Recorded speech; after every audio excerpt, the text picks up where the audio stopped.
What's wapa? She's got you running errands, you know, picking up wedding dresses. Wapa! Marriage. Marriage is what brings us together today.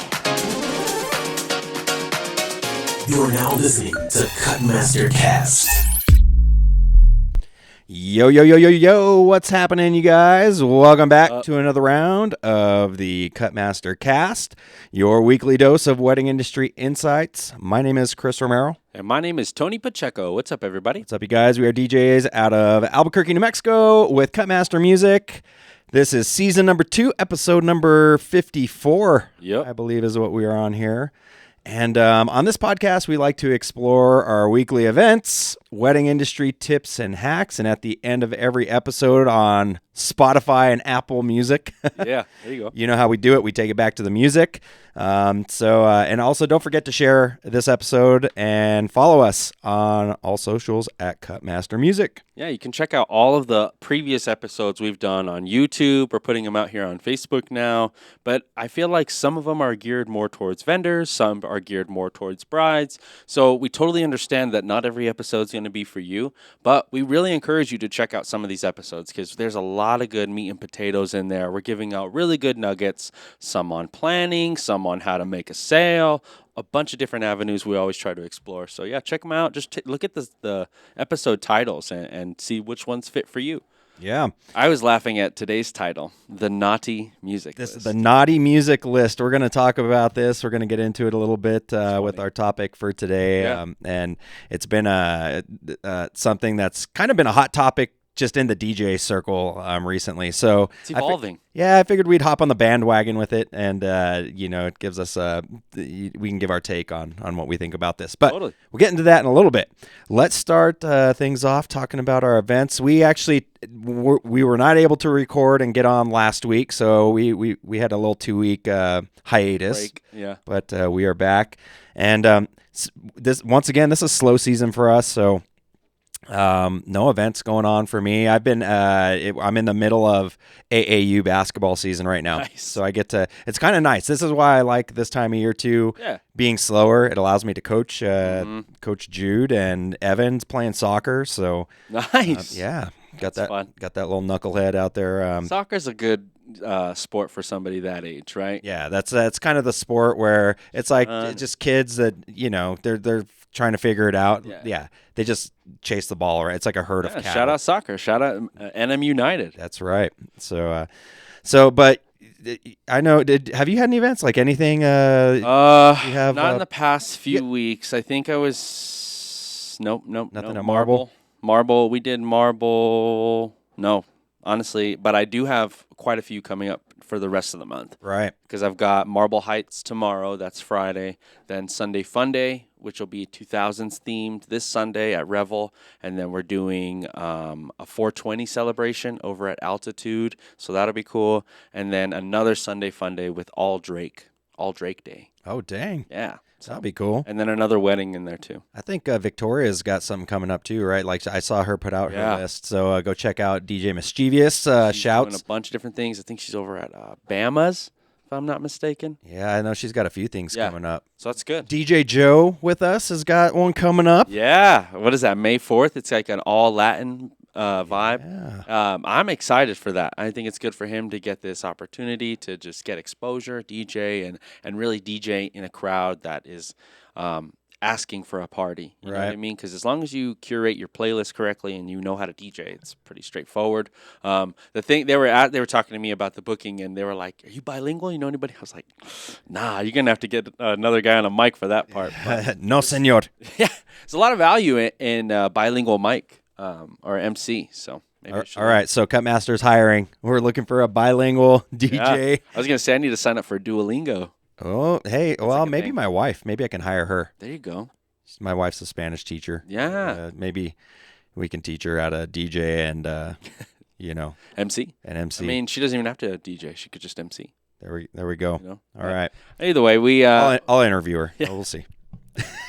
this past weekend, I was able to go to attend a wedding as a guest. Ooh. So that was fun. Okay, so this is interesting because I can probably count on one hand. In fact, I don't even think I need all these fingers. I need how 4 many fingers. weddings I've been to as a guest in probably the last 20 years. This was my 4th wedding ever attending, and I've probably been a part of 200 plus weddings in my 10 years of doing this. Right. You know what I mean? And Yeah. so it's just crazy to see it so often and then be able to attend it and be a guest. But the venue was awesome. We were in Baytown, Texas, which is like 20 minutes right outside of Houston. Really, really cool spot. They have it's just really green, and the boats there are really cool. They got a Buc-ee's. Our hotel was right next to a Buc-ee's. We went probably 4 times. I love Buc-ee's. I've never been to a Buc-ee's. Good food. Really, really good snacks. And that's why I kept going back, because I kept buying the fudge. They've got these things called Buc-ee's Nuggies with a white cheddar habanero. Buc-ee's Nuggies? Oh, my God. Yeah, everything is there is so good. But that's for another podcast. I know. I've seen, we've got a lot of friends out in Texas, and like Nate Nelson and the whole Force crew are always talking and stopping at Buc-ee's. Monica says no. She's already turned down my invitation to our bilingual DJ. She's not having it. That's hilarious. Fine, you're fired. All right. So yeah, it was in Baytown, Texas. Really, really beautiful venue. This place was built to be a wedding space. You drive in, it was almost Los Poblanos-y. It had all the greenery, had its short driveway. Yeah. You come into a parking lot, and then it's a big, big white barn, and then they have this really nice little ceremony space just off to the right. But the way you walk in, it was just so nice. And then they also had ponds, lakes, a bridge over the river, all of this beautiful, beautiful spaces to just take photos. And that sounds cool. Yeah, right? It was awesome. Now, from the entertainment standpoint, I had to really say, once I got into the parking lot, I told my girlfriend and another friend that we were with, okay, I'm turning it off. I have to physically say that, because if I don't do that, I've learned that I can't. Yeah. And it's hard as DJs and anybody out there in your own industry, right? Mm-hmm. It's tough. It's tough to go to a nightclub. You start critiquing DJs Right. and lighting and You're doing your work, and it's just so frustrating sometimes because it can really throw you off when you're just trying to have a good time. right. You know what I mean? And so one thing that I tried to do was turn it off, but the first thing I did was walk in there and be like, "Why is the speaker on the floor? Don't you have a speaker stand or anything to?" There was like a little spot right next to it that allowed you to just set your speaker on top of the dang thing. Like it was like I don't even know what it was, like maybe for a fireplace or something, like a level. But it was really, really unfortunate that I had to like just walk in there and first thing I did was critique. You know what I mean? Right. But it was like a wrong answer. I was like, come on, you need to because the way sound travels is it travels down. So you want to make sure that you have sound at a nice elevated level, but if you don't, it's not going to work out the best way, because if it's on the ground, then it's just nobody can hear it. And so the ceremony begins. It's all good. They're doing their music. It's a beautiful moment. And then the officiant begins, and there's no mic, no amplification. And and it's funny enough, I'm talking to one of my buddies about it, and I'm like, well, think about it, right? You want to make sure at least your officiant is amplified, because if they're not amplified, you can't hear them, and it's going to be different. And sometimes it's not a big deal, but I realized it's a big deal. You check out when you don't hear. When you can't hear what they're saying, you're just kind of there, and you're like, okay. Yep. Well, okay, I can hear him again or whatever. And then you hear like people laughing in the front row, and then you feel out of it, not involved. You know what I mean? Like it's so frustrating because you can really disconnect half of your guests just by doing that. You know what I mean? Right. And it's so frustrating because you want everybody to be a part of your wedding day, but if something as simple as not being able to hear, it makes the world of a difference in people being present in the space. And I didn't really understand that. Yeah. And it's cool because now it's like a selling point for me. Because now I'm like, my usual question is, do you need amplification for your mics, for your ceremony, right? You want people to hear your vows. But now I can explain to them, I was a guest. There was no amplification, and it really did affect the overall feel. You have people looking back. You got the DJ going, turn on your mic. You know what I mean? Right, And that's my worst. We were talking about horror stories. Me and Sindra, she is familiar with the wedding industry, and we were talking to our friend and saying how nerve-wracking the ceremony is and how important it is and how when something falls short, it's really unfortunate. And they're like, really? The ceremony is like nerve? And we're like, oh my God, can you imagine not having a mic, right? And that's how we went into it. Yeah. And so it was just so unfortunate to see it happen. And I feel like microphones are the common denominator with DJs in stress. Like that is like a biggest fear, and it's Yeah. all wireless technology, right? Just that. And there's different techniques that you can go about your microphones and making sure. I will say she didn't do a sound check beforehand. I was sitting there 15 minutes beforehand enjoying the music, and it was great. But there was never a time where she actually put the officiant there and said, "Count to 10 for me. Let me double check your levels." And then that's what that's what you should be doing, you know. And so that was unfortunate, but you're not going to let that just leave a sour taste in your mouth. You're going to keep moving forward. Sure. So we go into our reception space. This is a big thing, I think, is for anybody planning a wedding. I think you need to make sure you have 3 distinct spaces: ceremony, cocktail hour, location, and then dinner space. Now, one thing that was unfortunate was the wind. The wind was insane. And so I think there was supposed to be get your drinks and then have a drink on the outside patio and all of that. But also the music was inside. Nobody was told not to go indoors. And so when you have that happen, people are sitting there for 2 hours potentially. So it can just feel really long as opposed to the transitions, the in-betweens. We talk about that a lot. Right. So just that was kind of unfortunate. Open bar, so that was cool. Good time. The emceeing was very subpar. The individual didn't get out but from behind the booth. They were only one person, so I'll give them that. But there was very little engagement. We didn't really understand what was happening, and it was unfortunate because the way they had the sound set up, I'm like, why didn't you just put 2 speakers over here and run that? Like, this whole half of the room can't hear it because you're tucked in the corner right here. Yeah, you showed me pictures, and that's what it looked like. Like you were the sound system in the DJ was up against kind of like a staircase. Yeah, so the way the barn was set up was like 2 rooms at the second level, and then it went to a staircase and led down. Really awesome for grand intros, all that. Looked beautiful. Yeah, but yeah, they have DJ on one side of the staircase and then like photo booth on the other side of the staircase. Yeah, it was. Which I didn't think aesthetically looked right. Right. When they entered, I can it imagine. Looked a little weird. Yeah, the layout. And me and Sindra, my girlfriend, were talking about it on how like I would have put the DJ over here, and they would have done that there. Just the overall flow, because you could have made this space your dance party area, and then dinner space, and because some of the pictures that you showed, it looked like she was like separate from where the dance area was. Yeah. So like dancers were all far away. She was like in this little nook corner. Yeah. That it almost looked like it made it hard to see the dance floor. It was tricky for her. I could see she had a solid view of it, but I wouldn't have been happy with that placement. Right. You know, I mean, it's fine, but even that, like, mispronouncing names, little things just kept one hiccup is maybe okay, but as these hiccups keep happening over and over, you start going down dramatically quickly.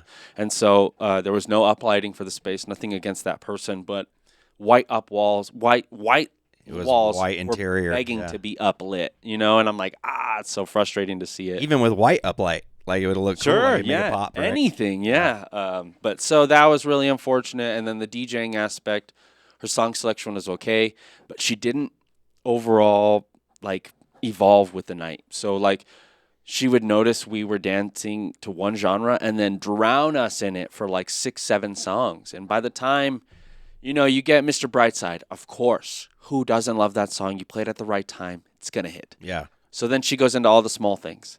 And then goes into Fall Out Boy. Was she mixing? No. Playing the full song. Oh. I even made a joke when we started doing the wobble. I'm down. I don't mind. If it's going to be played, I know how to wobble. Everybody's down. I'm not DJing. We have our opinions. You're able to let loose, have a good time, I can right? show you guys how to wobble. That's fine. So I'm getting in there. Go ahead. No, that's what. But I made a joke. I was like, if I know this DJ, because she had been DJing already for a couple hours now, everybody's going to be wobbling for at least 4.5 minutes. Right. So I'm going to wobble for my 1.5 minutes, and I'm stepping to the side. And sure enough, wobble. And it gets tiring. It's a long song. Yeah, it's 4.5 minutes of the wobble. And so no mixing. I will say she did take my song request, so that was really awesome because she was able to, like, I was recommending, she played Suavemente, and I was like, you should probably play Danza Kuduro. I just made the recommendation I didn't want her to know, I didn't want to step on any toes. I'm a DJ. If somebody did that to me, I'd be like, great, dude, get the hell out of here. I'm working. It's okay. Yeah. I'm a DJ. I felt bad, and there were moments where she would step away from the DJ booth during open dance. I could see the song ending, and then it would autoplay into the next song. During open dance, like we're like, where's this DJ at? Like, what are you doing? And I asked Cinder, I was like, if the bride tells me, will you go up there and DJ? Happily, I'll do that. But I'm not gonna. But I was like, oh my God, this is so painful. Yeah, that's because tough. we wanted to party. You had a crowd with an open bar who was ready to party. Good dance. There was at least 50 of us there, and when you're missing, you're only inviting people to leave. We're all of these things we talk about. It's just so frustrating. There were some distractions. There was a photo booth. There was a mechanical bull. And when you have these different... Oh, yeah. Did you get on the bull? I did. I did get on the bull. Last 8 seconds? I think I did. I was pretty good. I don't know. But I remember like thinking, okay, just extend your legs. You got to hold on one. And I felt good because there were gentlemen who were definitely holding on 2 hands. And I was like, yeah, I'm not. You had the one hand. One hand, riding. Ride that. Yeah, ride that bull. It was fun. It was a good time. I need to look into that. Cutmaster Music's going to offer bull riding. Bull riding. I thought they were going to be bouncy houses, but yeah. Because I was walking outside and I was like, oh. Bull riding with sparklers, cold sparks. Yeah. They did bubble guns, actually. And they had some serious bubble guns. You know what? I liked that. The Disney wedding that I did recently had some crazy bubble guns, too, they used for the ceremony. That's a good alternative to sparklers, because I know some venues don't. Yeah, they were doing it as they were walking back down the aisle. It looked good. See, that's good, too. Yeah, the pictures were pretty neat from it. Yeah, so overall, like I was saying, it was fine. I felt bad because, like, for me, I wanted to attend a wedding where it was going to be off the hook. Let's go. It's going to be amazing. Yeah. And it was fine. And it was, we danced. We had a good time. We got to visit with friends who we hadn't seen. They live in New York. So that was a great experience. But what overall my big takeaway was like, damn, we're good at what we do. And I'm so proud of like the product. Baby. Oh yeah. The product we put out is exemplary, and I've only seen it the other couple times, and it's funny because I was talking about it at Wed Talks, and I was talking about it with the photographer. They're like, yeah, we see it every weekend. You know? Yeah, I mean, we don't.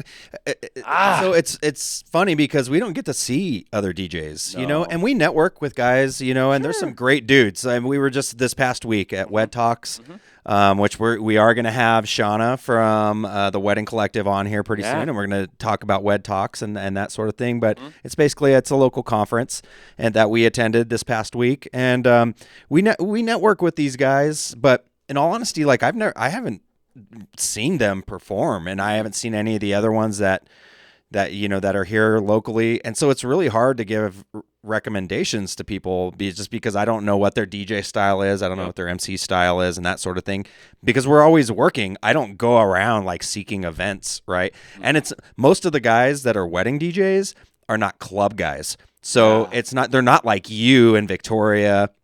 Well, there's different. It's very different. And it is different, but at least they could go and see you, right? Like this is the person, this is kind of what his energy is like and that sort of thing. Where most wedding DJs aren't doing nightlife, so it's hard to go see them unless you're at an event, you know? Yeah, they're different connections, different kind of pathways, but just depends on what you're looking for. But yeah, you're right. There's different styles, and it's hard for us to recommend them because we haven't seen them. Right. But yeah, So, that was interesting. But that was my overall wedding experience. The ending was fine. We played Neon Moon, like the music placement too. Like you could have played country earlier in the evening. This was a Texas wedding with a bunch of men in cowboy hats. I literally had a bull. Yeah, they literally had a bull. I thought going in, I told Cinder, I was like, well, we'll probably listen to a lot of... First song, you're thinking like Chattahoochee or something, Yeah, right? I thought like we're going to listen to a lot of country music in this, and we barely got any. Even towards the end of the night, the groom was like, she didn't play half the songs I asked her to play and all of that, and so it's just unfortunate that... But we came to the conclusion that they didn't prioritize entertainment in their budget, which is fine because... Everybody has a wedding. The bride came out of that day thinking that was an amazing day. I loved it. The groom was happy with it. They were kind of not fully, ecstatic with the service, but overall they were happy with that. They had a good day, and that was what was important to them. The food was immaculate, really, really good local vendor or caterer, so that was good. It was like a steak, mashed potatoes, rice, chicken wrapped with bacon. All the good stuff. Not a lot of veggies. We were talking about it. No, like asparagus or whatever, carrots. Right. But good time. Could have been better, but overall, I had a great experience. Well, it was good, and it made you realize it's always nice to see other people too, right? And that's what I like, and what I do when I go to concerts even. It's like I watch how they're programming, doing stuff, how they carry themselves, any emceeing, how they're doing, because I'm always looking to learn. Exactly. And so I can always find some sort of takeaways, whether it's good or bad, right? And it's like, all right, don't do that. Yeah, I was geeking out. We went to a Houston Rockets game. Oh, yeah. Moving heads everywhere, production, and I'm like, wow, this is sick. Where's the DJ at? Yeah. So we're all trying to find the DJ and the stand. So this is funny. Coach Lee is my assistant AAU basketball coach, right, with Jude. And they went to a Phoenix Suns game.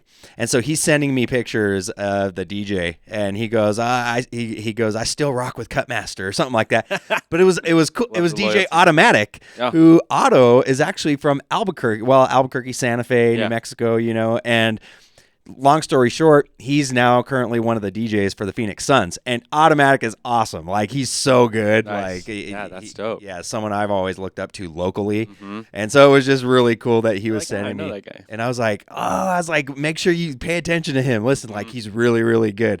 And so yeah, he was sending me pictures of the basketball DJs. Nice. Yeah. That's cool. Yeah. So. Good experience. It was cool to go to Houston. We had to drive 13 hours back on Sunday. Forget that. That sucked. Yeah, that's I'm a movie guy. I'll throw on a movie and I can power through because dude, when you got to watch the entire series of Back to the Future 15 times, like in a row. That's So, too long of a drive. We watched Star Wars. Okay. A couple Star Wars. Yeah, and then, that's like what 15 Star Wars. I was trying to get Sintra to watch the extended editions of Lord of the Rings. Ooh. They're like 4 hours apiece. It's hard to watch that kind of stuff. But when you're just sitting in a car, You could watch the entire Game of Thrones series. I think we talked about it last year when we drove to New Orleans. We watched all Harry Potters. Yep. So that's cool. But Well, that's cool. Yeah. I can't do it. road Like trip games. Las Vegas is about as far as I can drive, Yeah. and then I'm done. We also have the Nintendo Switch, and we have Monopoly. Ooh. So we'll put that up there. Play Monopoly, and then I'm not playing. I'll just tell her my moves. I'll be like, okay, let's buy that property. So. But that kills time for sure. Well, that's cool, and it sounds like you guys enjoy it. So Yeah, we do all right. I'd rather fly, but my Right. goodness, it's expensive out there. It's tough. It's tough these days. Yeah. But So that's my events. More events coming. I got plenty of stuff coming for the next few weeks. If y'all aren't doing anything, Marble Heights tomorrow or Sunday Fun Day. Come through. there you go. All right, we are going to get into our topic today, which is talking about this article that the Knot produced, and this was a hot topic this past week around. in the DJ community. Yeah. And so the Knot put out this article. It's called "These 26 Do Not Play Wedding Songs Are a Hard Pass." Says, here's your comprehensive list of annoying, corny, and overplayed tunes to avoid at your wedding. And I'm going to just read the beginning part here. The author, her name's Taylor Carson, and says, has your DJ or band recently tasked you with providing a list of do not play wedding songs? Are you working ahead on your big day playlist on your own? Regardless, it may be hard to remember all the cheesy, overplayed, or just plain inappropriate songs you absolutely do not want to play during your wedding. So they give us this list of 26 songs. So we're going to show you the list here, and then we're going to chat a little bit about this. And talk about the reasons why it was a little hot topic in the DJ side of things, and what our thoughts are on it. So starting at the bottom with the list, going up to number 11, and then I'll show you the top 10 in just a minute. But we got Sweet Caroline, Gangnam Style, Get Low by Lil Jon, Celebration, YMCA, 1,000 Years, I Got a Feeling, Black Eyed Peas, Shape of You, Ed Sheeran, Old Town Road, The Hokey Pokey, what? Baby Shark, God, that's my second favorite of all time. All About That Bass, Who Let the Dogs Out, Uptown Funk coming in at number 13, Shut Up and Dance, and I Can't Stop the Feeling, that's number 11, and down to the top 10 here, you get Happy by Pharrell, Party Rock Anthem, Cotton Eye Joe, The Macarena, Cha-Cha Slide, Wobble at number 5, Cupid Shuffle number 4, Electric Slide, Single Ladies, and number 1 was The Chicken Dance. So That's never changed in my 10 years of doing this. So it's interesting. It's an interesting article, right? Yeah. And so the first thing that I want to kind of, when I look at this, I'm looking at, okay, who's writing this article and who's it for, right? Yeah. So I think just by looking at it, shows a little picture of her here on the Knot, and it's kind of hard. You got to zoom in. But, I mean, Taylor here looks like she's probably, honestly, like a typical bride's age, probably late 20s. Mm-hmm. So my guess is either she might be married or is just recently married, right? And so I would say she's of the demographic of most people, brides that are getting married right now, right? Mm-hmm. And who is she writing this for? It's for other brides, right? Right, couples. So first of all, this is not an article that's written to DJs or for DJs. So I think you got to look at the lens, right, that she's looking at. Yeah. Here. And DJs don't do that. We look at everything through the lens of a DJ. Like how I make my peanut butter and jelly sandwich is through you're not doing that right. Yeah, you need to. Everybody's doing it wrong. Everybody's Their way's wrong. The right. And so I think that's initially when I started seeing these pop up in DJ forums. Oh, look at this list. People just started getting real butthurt, over this. So this isn't for us. Yeah, this is for help brides plan. Right. Or just, I think this is like songs to consider, or if these are songs that people are continually saying are overplayed. And I can agree with that like wholeheartedly, because these are songs that continually come up in conversation, but there's also songs in here that like still hit as well. So it's kind of tricky because there's definitely like every single song in here I can argue why they're not or why they're on the do not play. Right. But also there's definitely a handful on here that are like still hit. Party Rock Anthem smacks. So that's kind of what I want to get to. So like when we start looking at like what our take is on this, right? I think you got some people that are like, oh yeah, like I don't play the cheese. Like I refuse. Like I'm not playing that stuff, right? So I look at like our events, and all of our events are different. This is why I love weddings. Yeah. They're all different. So we cater to a lot of different musical tastes. I think our age demographics at a typical wedding tend to be from your kids all the way up to grandparents, which can be 70s, 80s, 90s, right?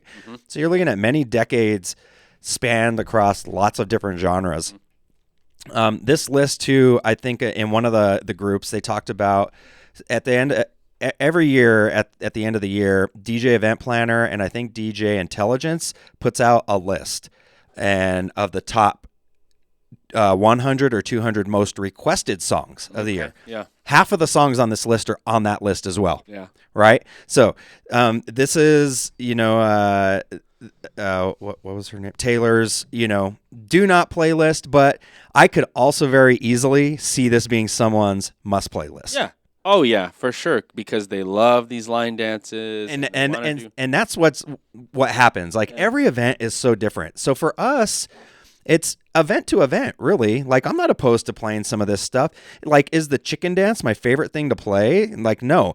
Now, where I think DJs do get into trouble is they'll use a lot of these as a crutch. And that's where I think, like, if you have to go to and start off every single one of your events with a Cupid Shuffle. Our DJ opened with the Cupid Shuffle. And then right after that played, what was it? Not Cotton Eye Joe. What's the boom, boom, boom, boom? I'm drawing a blank. Copperhead Road. There you go. Yep. And so and right after I heard that, I was like, no, not 2 line dances in a row. That's like it was the most stereotypical, cheesy way to start. And got him out there, of course, right? Right. But like, which is fine. Like, so, and so that's the thing, right? So much better ways to do it. DJs are like, I got to get them all out right away. And the only way I know how to do this is to play the Cupid Shuffle. And so I just feel like a wedding that starts off with the Cupid Shuffle is your reaction exactly. Like, oh my God. Set here the we go. tone Like, for the evening. We're going to be this is a cheese fest, right? Every other wedding we've been to, we're going to hear the same old stuff. Right. It was just frustrating. But when I play the Cupid Shuffle an hour and a half later, after maybe we decided to do the bouquet and garter toss, you've forgotten about it. You've had some drinks, and now I'm trying to get it. I'm using it to get people. Yeah. And people are like, people are already on the dance floor. You know what I mean? Right. And it has a different feeling at that point. Exactly. Like, oh yeah, like it's the element of surprise as opposed to the element of like, yeah, I expected them to play this. Course, right. So or Uptown Funk. I'm seeing that one, dude. I am really, really trying to stay away from that song. Same. But people love it too. Yeah. So it's interesting to hear it like it depends. Almost is a must play, but then it's also like, it's now it's starting to creep into that playing at every single wedding. Another one I noticed on here, Get Low. Yep. That's definitely a 50-50. That song hits every time, but also too, some people are like, I'm tired of that. So I think right now we're seeing a lot of the 2000s recurrence happening. So when I see like a Get Low, even a Happy, I haven't played Happy in forever. People don't like Happy. I'm noticing that it doesn't make them happy. It's overdone. You know what I mean? And all of these are just overdone. All about that bass. Who let the dogs out? Right. Shut up and dance. Let me put the. But I love these, and like I love to do Shut Up and Dance with Me, into Everybody Dance Now. Right. Yeah. I Got a Feeling is another one that's coming back with the right mix, So like the 2000s, I can totally see. But yeah, so, and I think for me, it's really event to event. Now, the other thing I think you have to take into consideration is as a DJ, I'm not like particularly like a country person, right? Yeah. So I'm aware of those types of events. Like if you ask me to do a country night, like I'm probably just not the best DJ for that.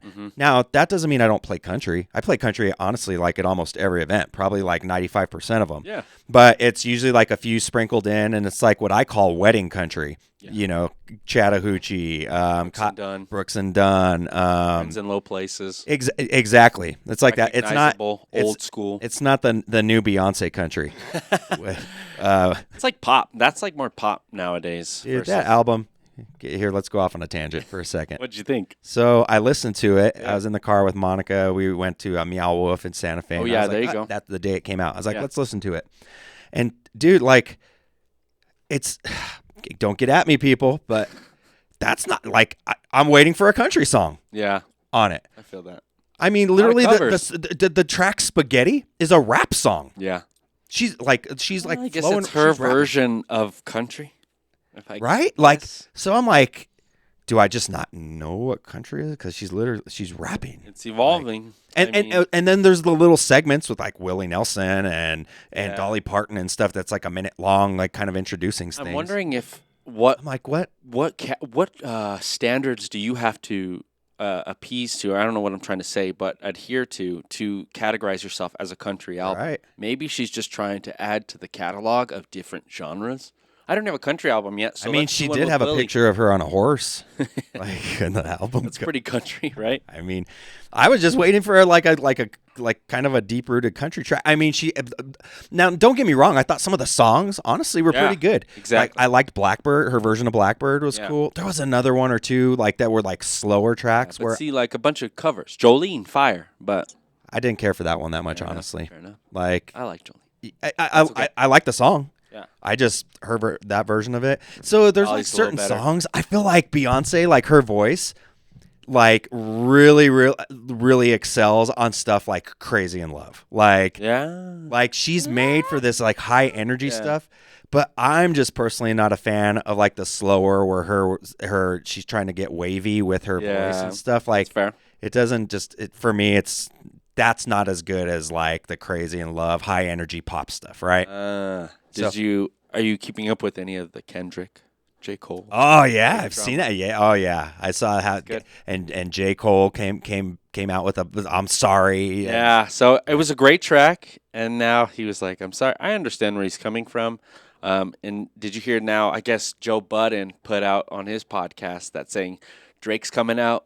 Kendrick's coming out. They just left the studio. So they're like, okay, J. Cole, step aside. The heavyweights are coming at it. And so it's kind of cool for us as like consumers. Right. We just get to hear really, really good rap artists. And it's good to see the greats going at it. Because other than that, Eminem's coming out with a new one. Yeah. See, I saw awesome. Jimmy Kimmel had Dr. Dre, Snoop, and 50 Cent. Dang. It actually was really good. You should go watch it. Okay. It's like a half-hour segment on there. But yeah, they dropped that Eminem's got something new coming out. So I'm just interested in like kind of like from an older rapper, like what's the vibe and the style gonna be and feel like, you know. So but anyways, music's wild, man. Music just goes in so many different directions. As a DJ, you got to pay attention so much. Well, so here's the other thing. Getting back to our article here that we're talking about on the Knot tangent. You know, when articles like this come out, I get like mixed feelings because I'm like, why are we bashing people for their musical tastes? And I feel like the title should have been like rephrased versus like a do not play. Well, and it's weird. And maybe she's not bashing. Maybe that's the wrong word, but it makes you feel like, dang, like if you're somebody reading this article, a bride, and you see this and you see all these songs and you're like, dang, I actually like all those songs. Like, might be a little eye opening to you though. Am I? You know what? So, but here's the thing. So if a bride comes to me and this is on her must playlist, I'm gonna play it. I got you. She's gonna be out on the dance floor. Yeah. True. My bride and groom are going to be out there dancing. That's what I want. And everybody else is going to be out there dancing with them too. Yeah. I don't need to shame you for that. No. Like just because that's not my cup of tea. Mm-hmm. Now here's the thing. I may not take an event. Like if all of a sudden I just see like 15, 16, 20 events come in with Baby Shark and all this stuff. Maybe that's just like, I got to stop. This is where me as a business owner, I have to learn how to say no. Yeah. Because that's just not my cup of tea. Like I'm not getting into Baby Shark events, right? It falls back to the interview the couple and make sure we're aligning with the events that we want Right. to do, right? So it's just Exactly. But an event that every now and then, and this is what happens. well, I sometimes get you don't. they They're like not talking Baby Shark, but then the niece comes in day of, and they're like, "Oh, play it for him. It's fine." right. You know what I mean? And Or they'll. How many times has this happened, DJs, with you guys out there, and they swear up and down to you like, "This is not going to be played at my wedding," right? Yeah. Shut Up and Dance is not going to be played. I hate Cupid that song. Shuffle is usually one. Okay, Cupid Shuffle, and then what happens? They get drunk, right? They start drinking. Okay, go ahead. Let's play the Cupid Shuffle, and then they're the ones out there doing it, leading it. It's like, So true.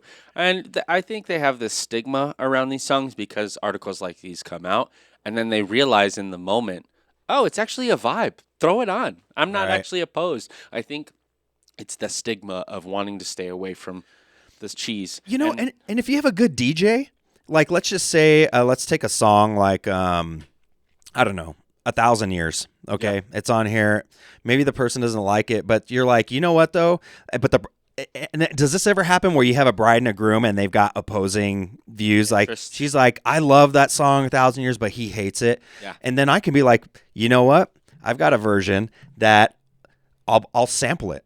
Yes. You'll only hear like 15, 20 seconds of that track Mm-hmm. on top of something else, and now you've combined both worlds, right? And they're like, oh, yeah, that'll be perfect. Exactly. When you let them know, I'm not like your wedding this past week, you're not going to hear 5 minutes of the wobble. Yes. That, Exactly. hey, I'm going to mix that in with 2 minutes and then back we'll that trend thing up, exactly, right? Like, right? yeah, and it's going to be like a minute and a half, verse and chorus, in and out. Then True. I think, then you can, this is where you bring worlds together, and That's what I always tell my couples is they'll be like, oh, people don't dance to the music that I like. And I'm like, give me your artist. We can find remixes. We can Right. layer. We can do so many cool things that can keep everybody on the dance floor and happy at the same time. Yeah. And it really opens their eyes and their minds to what is actually possible. And I love that we can do that because that's our whole job is to deliver music in a new and exciting way, but I'll have some familiarity to it. Right. That's what I'm noticing is the home runs is sing along, but it's got a different backbeat to it or something. yeah. No, I totally agree. So, so I thought that article was interesting. I think she should have just said these are maybe songs that are most played or overplayed or like Hard Pass is like very aggressive. Right. You know what I mean? And I can understand where she's coming from. So I feel like this was her do not playlist. Yeah, For her wedding. exactly. Like, this was my do not playlist, and it should be yours too. Yeah. Right. I can see where she might have gotten her info on like looking at a lot of do not plays and seeing these songs continually coming up. So I think she should have just rephrased it in a way of like, these are songs we continually see in do not playlists around the world, or like people, these are, but like with that in mind, your day is your day. And Right. I don't know. And I think Needed to be, as DJs, well, it's attention grabbing. right? Yeah, and we need to realize it is an opinion piece, right? Yep. So it's subjective, and take it for what it's worth. I would say a lot of these songs come up on our do not playlists. For sure. Yeah. Yeah. But this is where you have to be experienced as a DJ, read your client, know what your client's needs are, what their wants are, and figure out what it's going to take for you to deliver an awesome product on the dance floor. Yeah. And then in 10 more years, like things are going to change. Things are going to get overplayed again, right? Right. Juice by Lizzo might just be something that's always played at weddings, and now it's like, oh, Yeah. it's Or overdone. Jack Harlow right now, right? Yeah, Like, right. Stuff like that. So, okay, let's, we're going to move on into the next segment here. Oh, yeah. Yeah. I got some new tipsy music. Copyright free. That's not getting banned. Not today. That's right. So we're going to get tipsy with you all. And since we're on the music tip here, we want to give you some music tips for your wedding day. So this segment is going to be really geared toward, I would say, potential couples that are planning your wedding and want to think about what are the different parts of the night that I'm going to need music for. Yeah, that DJs need to sectioning out the music and really thinking about like where do you need to have music placed and just overall what the vibe you should think about for each section. Right. So let's start off. Number one is what I'm calling the Get Ready playlist. Yeah. All right. So this is you wake up in the morning, you got to get dressed. You're with your girls, the bridesmaids, maybe the dudes are at somebody's house. You're getting ready. You got to have a playlist to get ready. You know what I just saw today, actually, was Spotify has a new feature for premium users called AI Playlist. I know I'm going to use it for playlist curation and different things for when couples give me certain artists. Yeah. But what it does is it takes a couple songs and organizes it, makes a playlist based on your vibe. What you can do is you can type in, give me a country music playlist with no sad songs that is an overall uplifting vibe, and it'll filter in that. And then you can say, take out all the songs written by Alan Jackson, and then it'll take them out. Add in a couple more songs that are jazzy. Yes. And it'll So it's machine learning you and what Exactly. your tastes It'll are. modify your playlist. So if you say to AI on Spotify, make me a get ready playlist that exemplifies artists like Beyonce, Meghan Trainor, and Taylor Swift. Boom, it's going to give you one right away. So I think that's really, really cool how it's doing that. And then you can also ask your DJs too to make one for you if you have no expertise in that field. I think that's a cool way to totally just add on.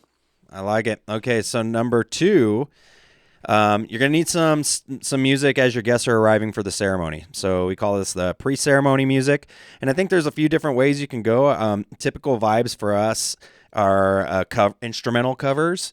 So those tend to be really popular, but even love songs. If you can theme it out, country love songs, slower stuff, and it's just background vibes. And I've mentioned it in the past. We've had a couple who was Irish, quarter Celtic. They had like a Celtic kind of vibe with the Dropkick flute. Murphys, Not during the ceremony. flogging Molly, right? during your ceremony. But if you're in a setting like Santa Fe, we love playing Spanish guitar. Right. Really adding to the theme of your overall space. When people walk into a venue space and they hear something as well as smell, see, it just enhances your overall senses and it really adds to the theme of your event.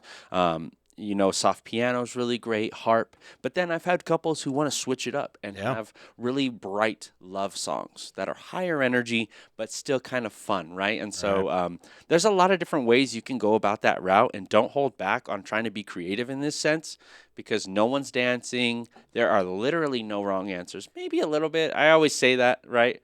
There's no wrong answers. You could be playing like Metallica. I guess so. Nothing else matters during your do an instrumental cover of it. That could hit. It'd be perfect, right? And I would say that pre-ceremony list, minimum, throw 10 songs in there. That's all you need. So, okay. Cocktail hour vibes. So once again, I like to get input. I think this is where a couple can really put your stamp on the event.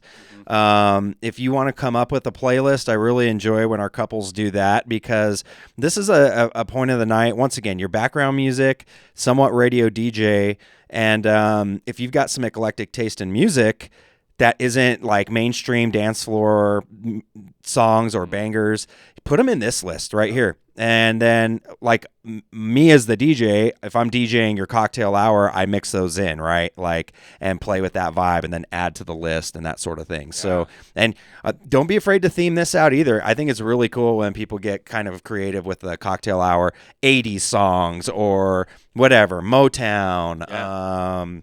We did modern songs that were all covered by saxophones. I mean, you know what I mean? And so it was like Hotline Bling Drake, but on a saxophone. Yeah. And so I've always been a fan of stuff like that.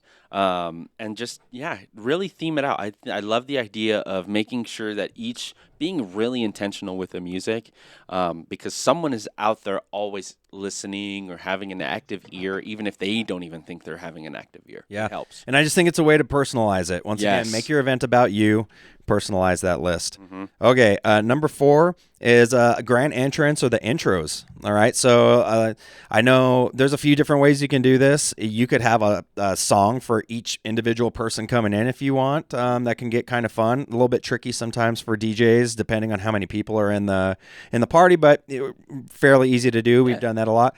And I think the trend right now that we're seeing is groups coming in, like all the guys coming in together or all the ladies coming in together, which is pretty cool. cool. Seeing that. Yeah, I'm seeing more of either the groups coming in or them not having a wedding party come in at all. They still have their Right. wedding party members, but a lot of couples are really just like going from grand intro. I'm seeing it almost always now is into first dance. Yeah. We're seeing it more and more. It was like a big thing. Brides are doing it. Now it's pretty much standard. Right. I'm noticing.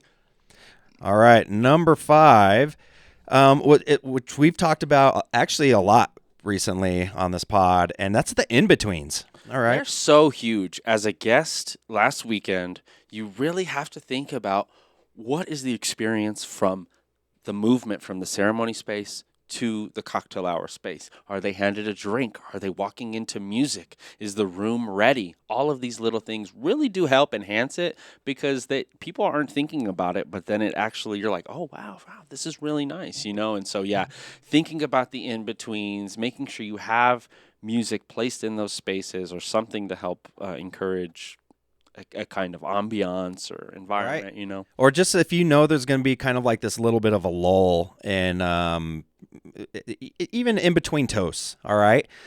Just a little background, low level background music. Just little touches like that can really make a difference throughout the night. All right. Number 6 that we've got here is going to be your formalities. So these are going to be things like your first dance, mother-son, father-daughter dances, maybe a sibling dance. I've seen that before. So you're going to need music, obviously, for those types of things. It's good to think about those songs and be mindful of it. A lot of couples are now evolving to the minute and a half versus full length of Right. it, you know? So I'll always tell our couples, because we do get asked that all the time, do we have to dance like the full 4 minutes, like with my dad?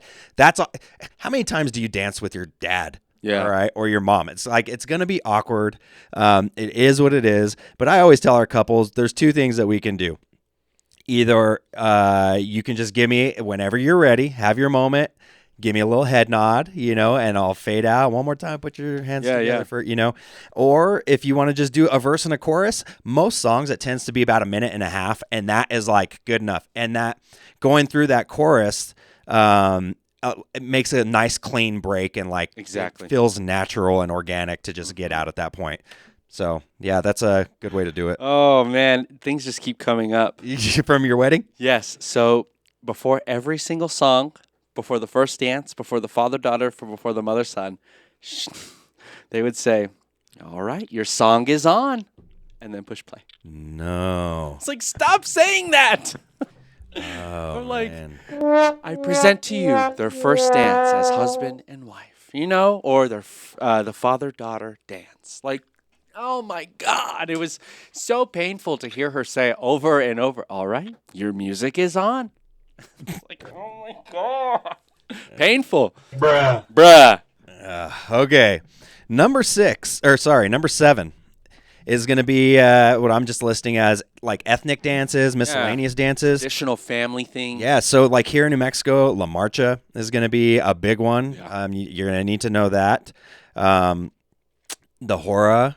It's a big one. I'm trying to think of other ones. what Those are 2 big ones. I know a lot of times, like when we do Indian weddings or They have like a formal dance a lot of times to like kickstart the dance floor. We've done that a few times. Yeah. You know what I mean? Like a kind of a curated dance. Right. I've seen that a couple times. Yeah, I've seen, I don't know. You guys, I mean, it could be any different type of. Those are probably the ethnic big dances. 3. Yeah. You know what I mean? I'm trying to think of something else. La Marcha's 80%. And if we do have a Jewish wedding, we do tend to have the Hora. That's so fun.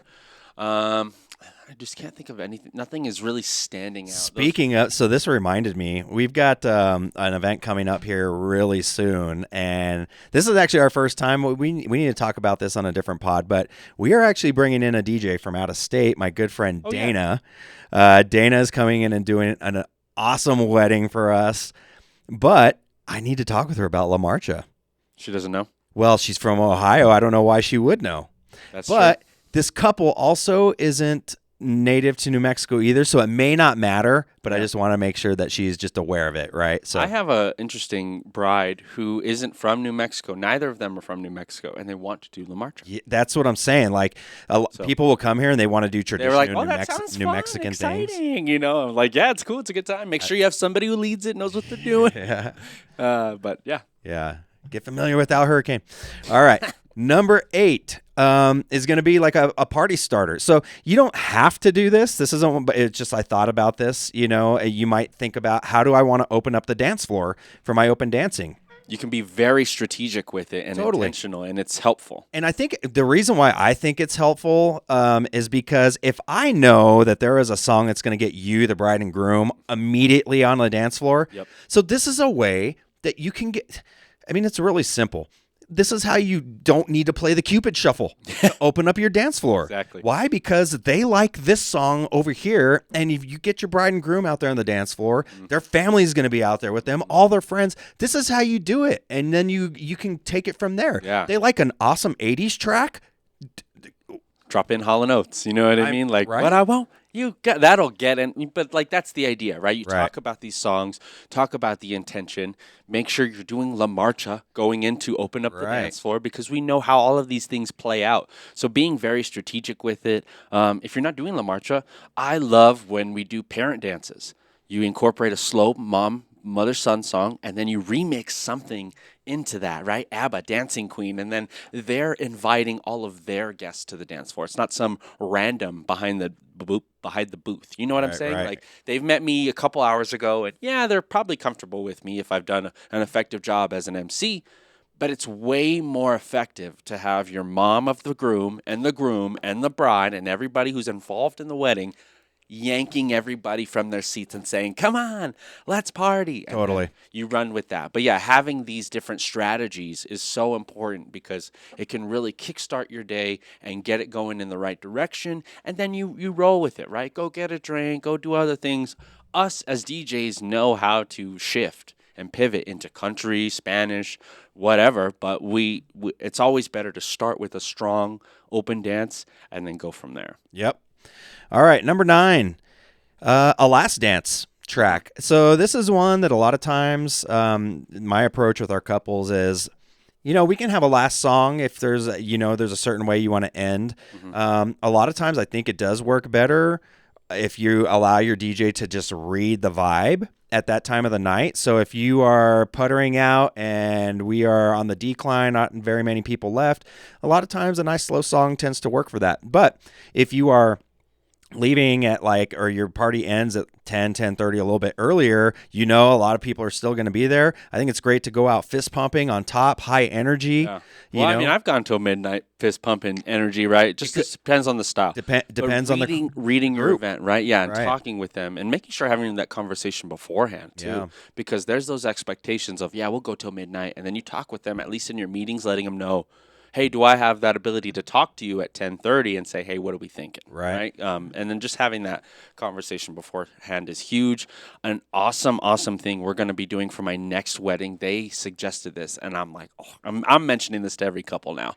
So normally you do rock out, one more time, Daft Punk. All right, everybody, please exit the room while the couple exchanges in their private dance. Great, beautiful moment, awesome.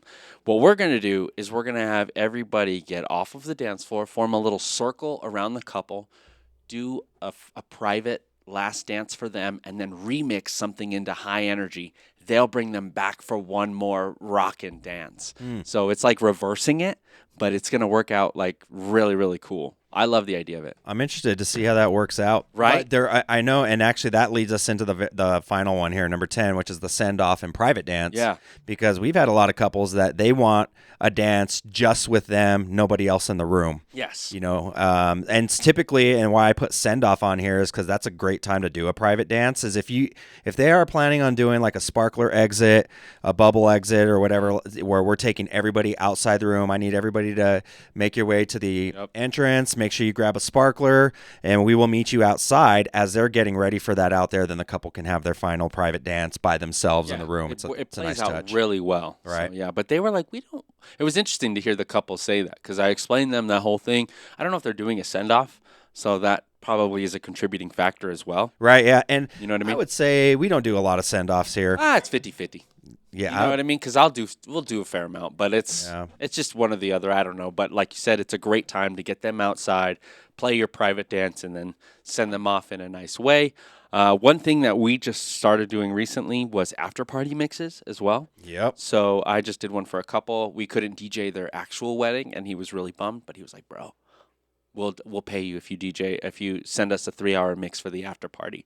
It's like, sure, I got you. So that's something to think about as well. Just as you're making your Get Ready With Me playlist, have a post-event playlist if you're that type of people. If you're not, if you think you're going to be done and you're not going to go past that, I think for me personally, I love the idea of ending at 10 and hitting an after party, having some bumpin' vibes. This is a year that we're definitely seeing more after parties. Yeah, because there's definitely people who want to party, but there's those people who want to have that, okay, the wedding's done, I can go home. You know what I mean? Versus like, okay, we're sitting here till midnight till the wedding's And I like that we're seeing the after parties in like a smaller, more intimate setting. It's more intentional, and then you can, of course, you're going to have less numbers than you were at the beginning of the wedding. So if you have a smaller space, it feels more full. It's smart to do that for sure. Right. So yeah. All right, cool. So hopefully you guys got a little something out of that today. We just chatting over the naughty list. Beefy segments for sure. We went over the naughty list, and then our overall tipsy segment. But good music sesh. Hopefully you guys enjoyed that part. That is going to end our segment today here on the live on Facebook and on YouTube. And if you want to catch the final segment, be sure to listen to the playback. Probably have this up either today or tomorrow on Spotify, Apple Music, wherever you get your podcasts. You can find us on there, because today on Back to the Music, Tony and I are going to give our top 5 downloads for the month of March. Yeah. From last month, and it's going to be geared probably more towards the DJs for that. Yeah. Good music. We got good music for you to listen to and add to your phone too if you're down. So thank you all once again for joining us on live, and we will see you again next week. Later.